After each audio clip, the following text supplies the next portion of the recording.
Johnny master case చాలా దారుణంగా ఉంది. దాని గురించి మన కొరియోగ్రాఫర్ జానీ మాస్టర్ గురించేనా? అతని గురించి ఆయన పొద్దు నుంచి అడిగి ఇసుకు వస్తుందిరా బాబు వాడి గురించి చెప్పా. ఏం లేదు, ఆయన కొరియోగ్రాఫర్ అనకూడదు, కాట్రాజ్ అనాలి. ఇప్పుడు నెంబర్ 1 కాట్రాజ్ ఎవరైనా ఉన్నారంటే కొరియోగ్రాఫర్ లో మన జానీ మాస్టర్ వినిపిస్తున్నాడు. టీవీ ఆన్ చేస్తే జానీ మాస్టర్ కనబడుతున్నాడు.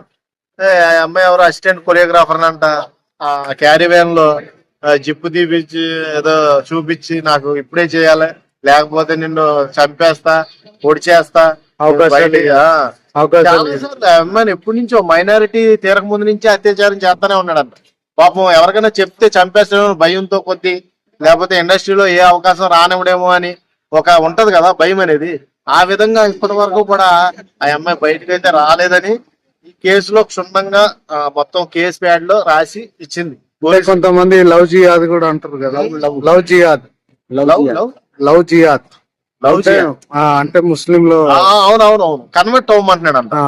నిన్ను వాడుకున్నాను కాబట్టి పెళ్లి చేసుకుంటాను, నువ్వు ముస్లింల నుంచి హిందువుల నుంచి ముస్లింలో కన్వర్ట్ అవ్వమని పిల్లం కూడా పూర్తి చేస్తుందంట. దరిద్రం ఇదే, దీంట్లో ఉన్న దరిద్రం ఏదైనా ఉందంటే జానీ మాస్టర్ పిల్లమే ఇంకో పిల్లాన్నే చేయడానికి సపోర్ట్ చేస్తుందంటే అంటే అవ్వచ్చు. ఇస్లామిక్ ధర్మం ప్రకారం వాళ్ళు 7 పెళ్లిళ్ళు చేసుకోవచ్చు కాబట్టి ఆమె ఫోర్స్ చేయడంలో తప్పులేదు. కాకపోతే ఈమె ఇష్టాలు తెలుసుకోకుండా ఎక్కువగా బలవంత పెట్టడం, మత మార్పిడి చేసుకోమని ఫోర్స్ చేయడం, ఇదంతా పెద్ద ఉగ్రవాద చర్యలాగా ఉంది. ఇదంతా కూడా అలా కమ్యూనిటీకి చెందినట్టు ఇదంతా ఏదో ఇంకా ఉన్నాయి కదా అలాంటివి మనం చాలా చూసాం. అలాంటి చర్యలాగా అనిపించింది. బలవంతం వద్దు, మనసుగా ప్రత్యక్షంగా కానీ పరోక్షంగా కానీ ఆ అమ్మాయికి ఇష్టం ఉండి అన్ని విధాల మత మార్పిడి చేసుకొని నేను పెళ్లి చేసుకుంటే ఎవరు అబ్జెక్షన్ పెట్టరు. నువ్వు ఇలాగా పెళ్లి చేసుకుంటానని ఇళ్ళ మీదకి వెళ్ళి తలుపులు కొట్టి అర్ధరాత్రిగాడ పిల్లంతో బయటికి పిలిపించి నా మొగుడిని పెళ్లి చేసుకోకపోతే నేను చంపేస్తానని బెదిరింపులు, అర్ధరాత్రులు కూడా వెళ్ళి బెదిరించవలసిన కర్మ ఏంటగా? సాటి కొరియోగ్రాఫర్ ని అసిస్టెంట్ కొరియోగ్రాఫర్ నువ్వు ఆడపిల్లలాగా చూడలేకపోయావంటే రేపు పొద్దున్న నీ చెల్లిని నీ తల్లిని ఏ రకంగా చూడగలుగుతావు? నువ్వు ఈ రకంగా ఈ మైండ్ తో నువ్వు ఎలాగా సమాజంలో సర్వే అవుదావు అనుకుంటున్నావు? నాకేం అర్థం కావట్లా. అవార్డు కూడా వచ్చిందట కదా రీసెంట్ గా. ధనుష్ సినిమాలో మేఘ మురిసే సాంగ్ కి నేషనల్ అవార్డు కూడా వచ్చింది.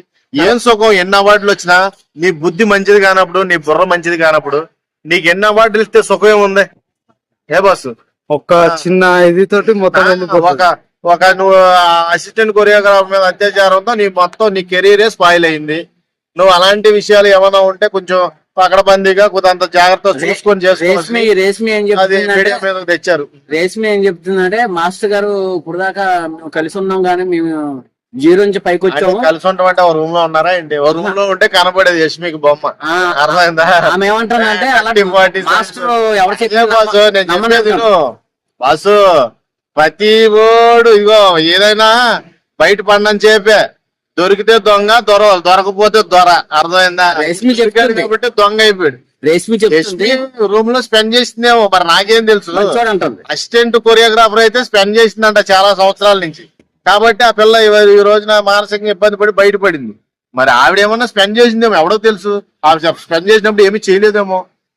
నీకేమన్నా ఇబ్బందిగా ఉందా? చేయలేదని బాధగా ఉందా? చెప్పు.